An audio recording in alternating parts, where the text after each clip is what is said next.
Сојузот на стопански комори денес се категорични дека идејата на синдикатот фирмите да им ги плаќаат ПСР тестовите на работниците не е добра.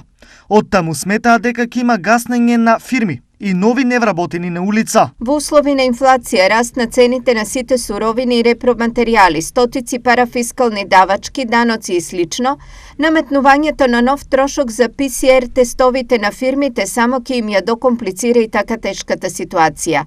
Се работи за повеќе кратен трошок кој сигурно ќе предизвика тешки економски последици. Изјави Александра Андреева.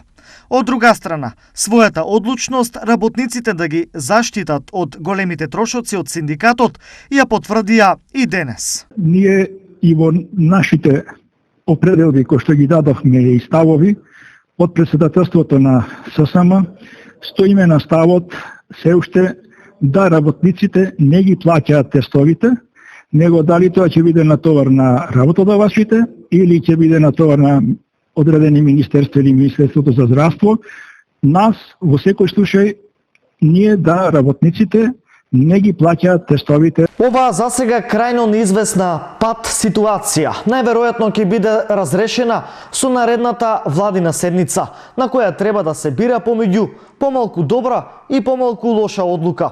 И од комората и од синдикатот предупредуваат на економски инфаркти со трајни последици, па од тука и тешката владина задача.